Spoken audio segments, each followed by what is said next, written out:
Alors, le cortège est toujours en train de monter la rue Soufflot jusqu'à la place du Panthéon. Il va passer d'un moment à l'autre à côté de nous.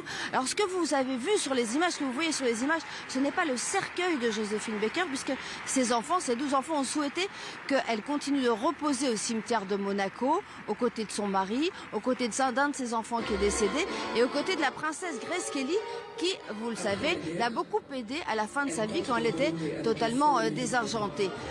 Ce que vous voyez, c'est un cénotaphe qui est plein de terre extraite de Paris, la ville qu'il a fait connaître, de Monaco, du château des Milandes, là où le château qu'elle a acheté, là où elle a élevé ses 12 enfants, et enfin de Saint-Louis, sa ville natale. Le cénotaphe est porté par des aviateurs et des aviatrices, parce que vous savez que Joséphine Baker a fait partie de la force de l'armée de l'air pendant la Deuxième Guerre mondiale. Elle a profité de sa notoriété d'une certaine manière pour faire passer des messages secrets dans ses partitions et pour cacher des agents de renseignement. Alors, pour le moment, vous allez le voir, le cénotaphe va passer d'un moment à l'autre, et puis il y a un spectacle prévu sur la place du Panthéon.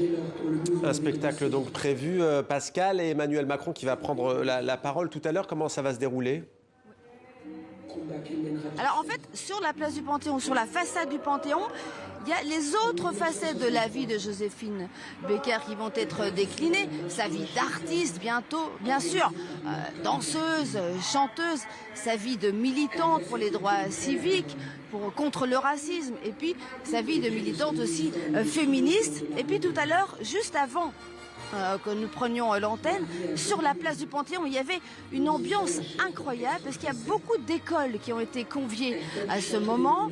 Il y avait une ambiance incroyable, notamment une école qui était rebaptisée Joséphine Baker, et donc il y avait le directeur avec sa guitare et les enfants qui chantaient des chansons de Joséphine Baker. Maintenant, évidemment, on est dans un moment beaucoup plus solennel, vous l'entendez derrière moi.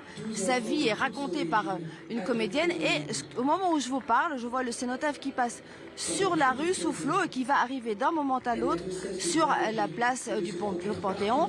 C'est donc une cérémonie atypique pour une personnalité atypique.